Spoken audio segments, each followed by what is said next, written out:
네, 이렇게 우여곡절 끝에 정부와 의사협회가 합의문을 내놨지만 불씨는 여전히 남아 있습니다. 그동안 무기한 집단 휴진을 이어온 전공의들이 협상 과정에서 배제됐다면서 반발하고 나섰기 때문입니다. 이 집단 휴진이 철회될지 의문입니다. 계속해서 양민철 기자입니다.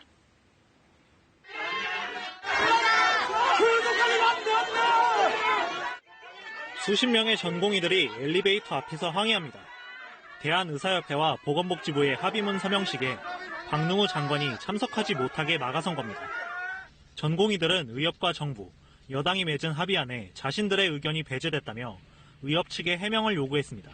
다시 한번 이 상황이 문제 있다는 것을, 문제가 된다는 것을 말씀드립니다. 저희 역시 한 명의 전공의로 한 명의 의사로 매우 분개한 상황입니다. 반면 의협 측은 전공의 대표들이 참석한 회의에서 정당한 절차를 거쳐 나온 것이라고 반박했습니다. 특히 협상 전권을 부여받았는데 독단적인 결정이라는 건 말이 안 된다고 강조했습니다. 의협 단일안을 만들어서 그 안을 가지고 이제 제가 실무협상팀을 데리고 와서 협상을 하게 된 것이죠. 따라서 최대 회장 개인의 독단적 행동이라는 것은 그 말 자체가 성립이 안 하는 것입니다. 또 전공의 대표들은 고발된 전공의와 의대생들에 대한 피해 대책을 마련해달라고 촉구했는데 정부는 곧바로 고발 조치를 취하했습니다.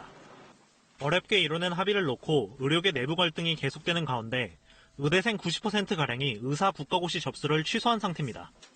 당장 다음 주 시험이 제대로 치러질 수 있을지 의문입니다. 향후 의대 정원 확대와 공공의대 신설 논의에 있어서도 정부는 절대적인 의사수가 부족하고 지역 간 의료격차 해소를 위해 지역 의사제를 포함해 의대 정원을 늘려야 한다고 보고 있지만 의사단체들은 지역의 의사수 부족은 지역의 공공병원 설립을 통해 의사들의 일자리를 보장해야 해결된다는 입장입니다. 정부와 의료계의 입장차가 여전한 가운데 재논의를 하겠다는 것만 합의에 이른 셈입니다. KBS 뉴스 양민철입니다.